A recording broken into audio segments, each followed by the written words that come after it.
আল্লাহ তাআলা পবিত্র কোরআনে বলেন যে ইয়া আইয়াতুন নাফসুল মুতমাইন্না, হে আমার বান্দা তুমি আমাকে গভীরভাবে ভালোবাসতা, সারাটা দুনিয়ার ত্যাগ করে আমাকে নিয়ে তুমি সেটা খুশি।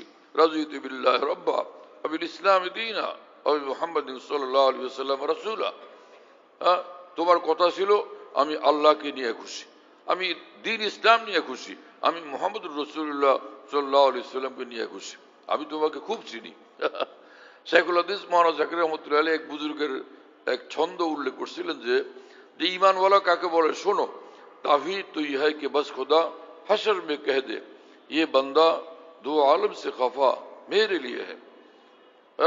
ঈমান তো একে বলে, তাওহীদ তো একে বলে যে ঈমানওয়ালা তাওহীদওয়ালা বান্দা যখন কাল কিয়ামতে আল্লাহ পাকের সামনে হাজির হবে, আল্লাহ পাক দেখেই বলবেন যে আমি চিনি ওকে, তো আমার পাগল, আর কিছুই জানতো না বুঝতো না আমাকে ছাড়া, যাও সোজা জান্নাতে গিয়ে পৌঁছে যাও। ताहीद तो यह है कि बस खुदा हशर में कह दे ये बंदा दो आलम से खफा मेरे लिए है, सब কিছু ত্যাগ করে দিছিল আমি আল্লাহর জন্য। এজন্য আমার শেখ আরিফ বিল্লাহ মাওলানা শাহ হাকিম মোহাম্মদ আক্তার সাহেব রহমাতুল্লাহ বিশ্ববিখ্যাত এই বুজুর্গ বলি আরিফ, তিনি বলতেন যে किसी खाकी पे मत कर खाक अपनी जिंदगानी को जवानी कर फिदा उस पर कि जिसने दी जवानी को। এই মাটির জিনিস এই পৃথিবী, এই মাটির জিনিসের উপরে জীবনটাকে ধ্বংস করে দিও না, বরবাদ করে দিও না। যিনি জীবনদাতা, যিনি যৌবনদাতা, সবকিছুর যিনি দাতা, সে মহান দয়ালু আল্লাহর জন্য জীবনটাকে উৎসর্গ করো, তো আল্লাহ এই জীবন দামি হয়ে যাবে।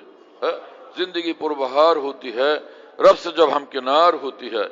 जिंदगी আনন্দময় হয়, আনন্দ ঘন হয় যখন সে বান্দা একদম আল্লাহর হয়ে যায়, আল্লাহর সঙ্গে তার জীবনের গভীর নিবিড় সম্পর্ক হয়ে যায়, যখন জিন্দিগি বন্দিগিতে পরিণত হয়ে যায়। তু বরায় বন্দিগি है याद रख बाहर सर अफगंदगी है याद रख चंद रोजा जिंदगी है याद रख वरना फिर शर्मिंदगी है याद रख कर ले जू करना आखिर मौत है एक दिन मरना आखिर मौत है। হে মানুষ তুমি খেয়াল করো, এই জিন্দিগিটা শুধুই মহান আল্লাহর বন্দিগির জন্য। সময় কম, কিন্তু আমাদের বড় রকমের প্রস্তুতি নিতে হবে, আর যেমনটা করব পরকাল জীবনে তেমনটা আমাদের ভোগ করতে হবে। এজন্য ভালো করো, জৈসি করনি বৈসি ভরনি হ্যায় জরুর কবর মে মাইয়িত উতরনি হ্যায় জরুর। যেমনটা করবে তেমনটা তুমি ফল পরকালে ভোগ করবে, আর কবরে তো আমাদের যাওয়াই লাগবে। সেজন্য বুদ্ধিমান মানুষ আল কাইস মান দানা নফসাহু আমিল লিমা বাদাল মউত, রাসূলুল্লাহ সাল্লাল্লাহু আলাইহি ওয়াসাল্লাম বলেন জ্ঞানী লোকের পরিচয় হলো যে সে থাকে দুনিয়ায়, কিন্তু দুনিয়া থেকে পরকাল জীবনটাকে সাজায় নেক আমলের দ্বারা, নামাজের দ্বারা, জিকিরের দ্বারা। আর এগুলো বলতে গেলে তাও লোকেরা পেরেশান হয়, কি করব না করব দিশা পাই না, এরকম একটা অবস্থা।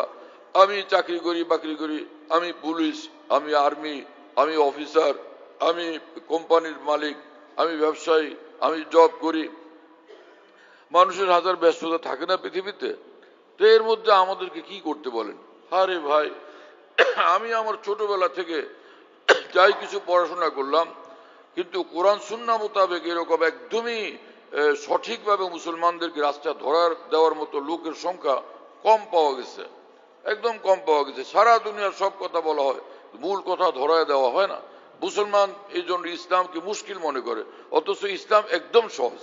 বুখারী শরীফের হাদিস, রাসূলুল্লাহ সাল্লাল্লাহু আলাইহি ওয়াসাল্লাম বলছেন ইন্নাদ দীন ইউসরুন, আল্লাহর দিন একদম সহজ, একদম সহজ। এখন আমরা এটাকে কঠিন করে ফেলি। সেটা কি জিনিস শুনেন আপনি, আমি আপনাদেরকে বলি যে আল্লাহ পাক জাল্লা জালালুহু ওয়া মানাওয়ালু এক হাদিসে কুদসিতে বলেন, হা ওয়া মা ইয়াতাকাররাবুল আবদু ইলাইয়া বিমিসলি আদাইল ফারাইজ। আল্লাহ পাক বলেন ফরজ দ্বারা বান্দা আমার যত বড় নৈকট্য অর্জন করতে পারে, আর কোনো কিছুর দ্বারা এত বড় নৈকট্য অর্জন করতে পারে না। এক রাকাত ফরজ আদায় করলে কোটি কোটি নফলের চেয়ে ঊর্ধ্বের মর্তবা তার নসিব হয়ে যায়। একবার এক রাকাত নফল, যে কোনো একটা ফরজ আদায় করলে কোটি কোটি নফলের চেয়ে ঊর্ধ্বের মর্যাদা নসিব হয়ে যায়। কাল কিয়ামতে রব্বুল আলামিন কোনো বান্দাকে নফলের জন্য কোনো জিজ্ঞাসা করবেন না, এই তুমি তাহাজ্জুদ পড়লে না কেন, ইশরাক পড়লে না কেন, আওয়াবিন পড়লে না কেন, হ্যাঁ তুমি জিকির করলে না কেন, কোনো নফল আমলের জন্য কথা নেই। কিন্তু বান্দা বান্দা যদি গুনাহ করে তো এতে আল্লাহ নারাজ হন। ফরজ ত্যাগ করে, এতে আল্লাহ নারাজ হন। তো কি করা চাই?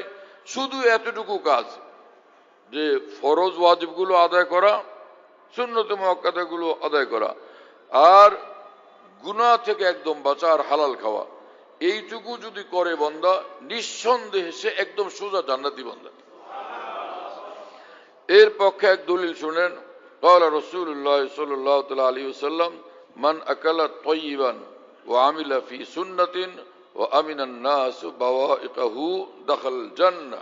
রাসূলুল্লাহ সাল্লাল্লাহু আলাইহি ওয়াসাল্লাম পরিষ্কার ভাষায় বলেন, তুমি যেই বান্দা হালাল খায় এবং আল্লাহ পাকের হুকুম মোতাবেক চলে, সুন্নাহ মানে এখানে শরীয়ত, যে শরীয়তের বিধান মোতাবেক চলে এবং সে কারো উপর জুলুম করে না, মানুষের উপর জুলুম থেকে বিরত থাকে, সব মানুষ তার জুলুম থেকে নিরাপদ থাকে, নিঃসন্দেহে সে জান্নাতে প্রবেশ করবে।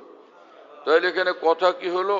যে এক নম্বর হালাল খাওয়া, আরেকটা হচ্ছে শরীয়ত মোতাবেক চলা, আরেকটা হলো যে কারো প্রতি জুলুম না করা। এই বিষয়গুলো কত সহজ, এতটুকু হলে সে জান্নাতে প্রবেশ করবে।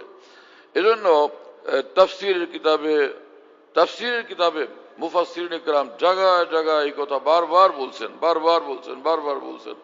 আমাদের দৃষ্টি সেগুলো থাকা দরকার। সেটা হলো যে ফরজগুলো আদায় করা, ওয়াজিবগুলো আদায় করা, গুনাহ একটাও না করা। তা এই লোক একদম সোজা জান্নাতুল ফিরদাউস ওয়ালা, সোজা। সবচেয়ে বড় জান্নাত কি? জান্নাতুল ফিরদাউস। কোরআন শরীফে রব্বুল আলামিন বলছেন, ইন্নাল্লাযীনা আমানু ওয়া আমিলুস সালিহাতি কানাত লাহুম জান্নাতুল ফিরদাউসি নুজুলা। আল্লাহ পাক বলেন, যারা ঈমান ওয়ালা হবে এবং নেক আমল ওয়ালা হবে, সোজা তাদের ঠিকানা জান্নাতুল ফিরদাউস হবে। অনন্তকাল সেখানে ওদের মেহমানদারি চলতে থাকবে, ওরা আমার অনন্তকালের মেহমান। জামাই যদি বেড়াইতে আসে, মেহমান কয়দিন থাকে? 3 দিন, না হলে 7 দিন। পোলাও, কুরমা, বিরিয়ানি, ভালো ভালো খাবার। জামাই যদি বলে, আব্বা আমি একটু সমস্যায় আছি, এলাকায় আমার নামে কেস এসে 8-10টা, আমার খোঁজ করে, থাকো বাবা এখানেই থাকো, তাহলে চুপচাপ ভিতরে থাকো এক রুমের মধ্যে।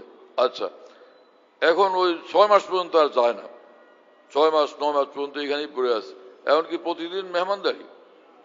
খাও, আমরা কোরমা খাই, তুমিও খাও, আলু ভর্তা খাই, তুমিও আলু ভর্তা খাও। এরকম কোনো ব্যয় যদি আসে, আর যাই না, 3 মাস পর্যন্ত যায় না, তো ব্যয়ের এত খাওয়ান কে খাওয়াবে? এত খেদমত কে করবে? এত সেবা যত্ন কে করবে? কিন্তু জান্নাতের মধ্যে রব্বুল আলামিন ঘোষণা করে দিচ্ছেন এই কথা, যে জান্নাতের মধ্যে ওয়ালাকুম ফিহা মা তাশতাহি আনফুসুকুম ওয়ালাকুম ফিহা মা তাদউন নুজুলাম মিন গফুরির রহিম। আল্লাহ পাক বলেন যে আমি সীমাহীন ক্ষমাওয়ালা এবং স্বামী সীমাহীন দয়াওয়ালা, আমার ক্ষমা সুন্দর দৃষ্টিতে তোমাদেরকে ক্ষমা করে দিছি এবং আমার রহমত আর নেয়ামতের ভান্ডার উন্মুক্ত করে দিছে আজকে তোমাদের জন্য। অতএব অনন্তকালের মেহমান হিসাবে এই জান্নাত তোমরা ভোগ করতে থাকো। এমনটা তোমাদের আমার কাছে মর্যাদা।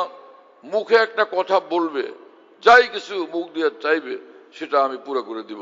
এমনকি তোমার মনের মধ্যে যেটা চাহিদা পয়দা হবে, সেটা আমি পুরো করে দিব, সব পুরো হবে।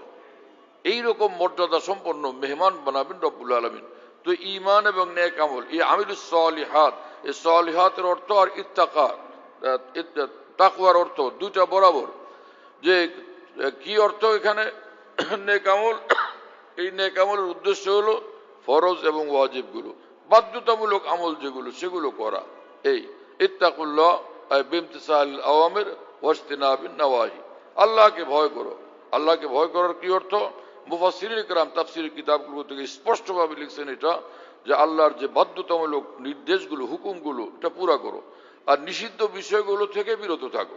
যে বাধ্যতামূলক হুকুম তো হলো ফরজ ওয়াজিব, আর নিষিদ্ধ বিষয়ে গুনাহের যত গুনাহ আছে এবং হারাম খাদ্য খাবার, এটার থেকে বিরত থাকলেই আল্লাহর ভয়ওয়ালা বান্দা, যার জন্য জান্নাতুল ফিরদাউস ভীষণভাবে অপেক্ষমান আছে।